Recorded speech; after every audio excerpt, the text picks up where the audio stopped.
Where did my longing get birthed at? That's a great question. Um, that song was birthed from a broken place in my life because what began to happen, I began to take a reflective look over all the things that I was trying to do, and I excluded God. And I have to keep it a buck with y'all. It was an epic fail after fail, failure after failure, failure after failure. Then something just knocked me upside my head and said, yo, God is the plug. Put God back in the center of everything that you're doing. And once I started to do that, I started to experience a turnaround.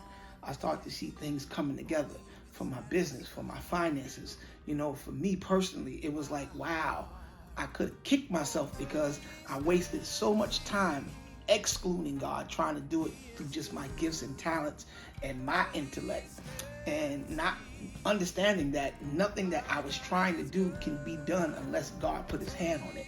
And so once I yielded to that thought concept that I have to include God, that's when I start to get satisfied.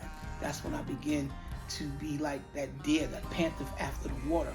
My soul thirsted for God's presence and his approval. And once I put him back in the center, or allowed him to be back in the center, because we can't put God anywhere, but we have to open up and make ourselves available for him to be that centerpiece in our lives.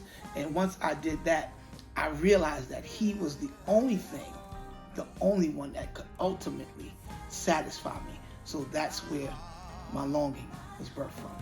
Taste and see.